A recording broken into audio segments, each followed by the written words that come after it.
Football didn't add a timeout, it added inventory. For 3 minutes, in the middle of a World Cup match, the players stopped to drink water, and on your screen, a full-screen commercial appeared. The game was still happening, you just weren't allowed to see it. This World Cup, FIFA did something almost impossible. It united everyone, players, coaches, rival fans, even neutral viewers at home, all of them angry, and not about a red card or a missed penalty, about a break for a drink of water. On paper, it's the most harmless idea in the sport, a pause in the heat so athletes can rehydrate. So how did a water break become the single most hated thing at the entire tournament, with stadiums booing in unison and the British press giving it a nickname usually reserved for political scandal? Because once you understand what those 3 minutes are actually for, you can't unsee it. This isn't a story about hydration, it's the story of how the one sport nobody could ever sell ads inside of finally got cracked open, and exactly who is collecting the money. Start with a fact most fans have never thought about. Until this World Cup in 2026, football was the only major sport on Earth with no commercial breaks at all. 2 halves of 45 minutes, played straight through, the clock never stopping. Nothing else in big-time sports works that way, and it is the single most important business fact about the game. Compare it to American football. The NFL requires 16 commercial breaks in a single game, 8 in each half. The action is engineered to stop again and again, so the broadcaster can sell another 60 seconds. Basketball, baseball, hockey, all built on the same idea: stop the play, run the ad, cash the check. Those games are designed around the advertising.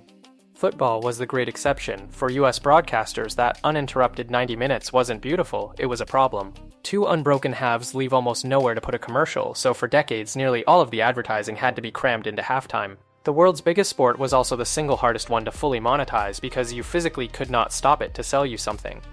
So here's the question every broadcaster paying billions for football has quietly asked for years. How do you insert ad breaks into a sport that, by design, refuses to stop? You can't change the rules of the game, that would start a riot. You have to find a reason the game itself must pause, one that nobody could ever argue with. And the reason was sitting right there, waiting. Heat. In 2014, at the World Cup in Brazil, FIFA introduced something brand new, the cooling break. The first one in World Cup history came during the Netherlands against Mexico in the 32nd minute, with the temperature at 32 degrees Celsius and 68% humidity. A genuinely brutal day, the Dutch won that match 2-1. And crucially, back then the 3 minutes were added back on at the end of the half as stoppage time. Nothing was taken from the football, the break sat on top of the game, not inside it. But here's the part that matters. In 2014, the break had a trigger. It only happened if the wet bulb globe temperature climbed above 32 degrees, about 90 Fahrenheit, and only at the referee's discretion after the 30th minute. It was a real safety mechanism, locked behind a real measurement of real danger, and we know FIFA understands that danger because in 2022 it moved the entire Qatar World Cup to winter, to November and December, specifically to escape the summer heat. When FIFA wants to avoid heat, it knows exactly how. Now look at what FIFA did for 2026. They kept the break and quietly removed the trigger. As one report put it, the 3-minute break is now standardized no matter where the game is played, no matter if there's a roof, no matter the temperature. It happens in every single match. The breaks are called even inside climate-controlled stadiums in Dallas, Houston, and Atlanta, buildings with air conditioning and a roof, where there is no heat to escape at all. It got so far from the original purpose that fans started calling it the Americanization of the game. They took a safety device built for genuine emergencies, stripped out the safety, and kept the pause. And a guaranteed pause in every game, regardless of weather, is the one thing US broadcasters had been missing for 100 years. It isn't a water break, it's a slot. And here's what makes it worse than just advertising. These breaks may be changing the games themselves because a 3-minute stoppage in the middle of each half isn't only an ad slot, it's a free timeout. Brazil's coach Carlo Ancelotti admitted it openly. He said the break let him reach his players, and that in his words, you can explain a problem and make a tactical adjustment that can be very good. Think about what that does to a match. A team that is being overrun on the ropes, about to concede, now gets a guaranteed pause to regroup and take fresh instructions from the bench. You can see it in the numbers. When Canada played Bosnia, their shots jumped from 1 before the break to 5 after it. The momentum didn't just pause, it flipped. And this isn't theoretical. The United States coach Mauricio Pochettino had already been rehearsing it, gathering his players around a laptop during these pauses in pre-tournament friendlies to walk them through adjustments. The break isn't a side effect anymore, it's being coached. And the coaches know it. France's Didier Deschamps said it's almost 4 quarters now instead of 2 halves and called it unnecessary. Norway's Ståle Solbakken said he understood it at 35 degrees in training camp, but during matches, I don't like it, I think it's unnecessary. Netherlands captain Virgil van Dijk criticized it after his side's 2-2 draw with Japan was chopped into 4 quarters inside the air-conditioned stadium in Arlington, Texas.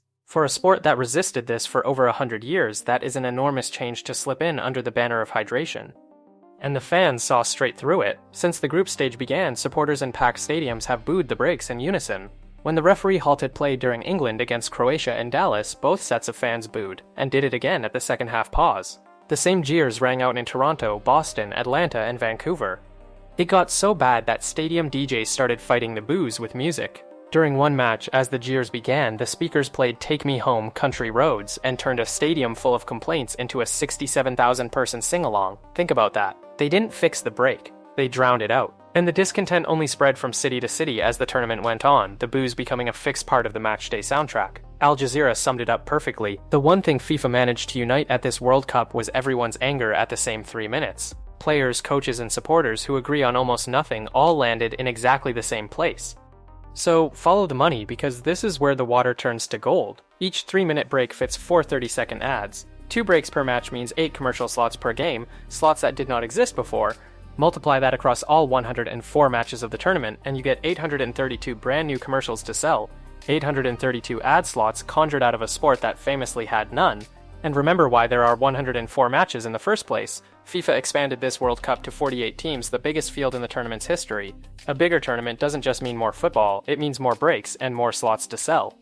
And these aren't cheap. In the United States, Fox is averaging around $300,000 for a single 30-second spot, climbing towards $750,000 for the biggest US matches. Fox alone is projected to make at least $250 million from these breaks, with serious estimates running as high as $500 to $600 million. Across every broadcaster on Earth, the ad revenue tied to these water breaks is projected to pass $1 billion. Here's the detail that should stop you cold. Fox paid roughly $480 million for the English-language US rights, a price locked in cheap before the United States was even confirmed as a host. The $250 million from the breaks covers more than half of that entire rights fee. Telemundo paid around $465 million for the Spanish-language rights, which means the North American rights to this World Cup are worth well over $1 billion on their own. A water break, repeated across a month of football, quietly paid off a fortune. That's why, when Fox cut to a full-screen advert during the opening match while the game was still being played, fans at home actually missed live action, and nothing happened to the broadcaster. No fine, no penalty. The US broadcaster won't be punished for showing you a commercial instead of the match because the commercial was always the point. The action became the thing they cut away from. So FIFA's president, Gianni Infantino, stepped up to defend it, and his defense is a masterpiece because every word of it is technically true. He said the breaks are purely sporting, not commercial. He said the broadcast contracts were agreed in advance before the breaks were even decided. And he said plainly that FIFA would not profit financially from them. Read that carefully because it's the cleverest part of the whole thing. FIFA doesn't pocket the ad money, that's true. The broadcaster sells the spots and keeps the cash, this cycle. But FIFA just manufactured 832 new ad slots inside its product. It made the World Cup far more valuable to broadcast than it was a year ago. And when the next round of rights goes up for sale, FIFA will charge for every bit of that new value. FIFA didn't take the ad money, it created the inventory, and it will collect the appreciation. The broadcaster cashes the check today, FIFA cashes a bigger one tomorrow. And this fits a much bigger pattern. FIFA expects to earn around $8.9 billion from this single tournament, the biggest payday in its history, and it is pulling every new revenue lever it can find to get there, from a Saudi Aramco sponsorship to dynamic ticket pricing used at a World Cup for the first time. Against that backdrop, the hydration break isn't a quirk, it's just one more lever. And to be fair, because this matters, the heat is real. Experts warn 2026 could be one of the hottest World Cups ever, and player safety in extreme conditions is a genuine problem. FIFA also argues the break has to be universal so that no team gets an advantage from playing in cooler conditions than another. Across a 39-day tournament where a side can play up to 8 matches, that is a real argument. The problem was never that cooling breaks exist. The problem is a blanket break, called in air conditioning under a closed roof, with a commercial bolted on top, and Infantino already saying the breaks could be here for good. So here's the verdict. In 2014, the cooling break sat on top of the game, added back as stoppage time, and it only happened when the heat was genuinely dangerous.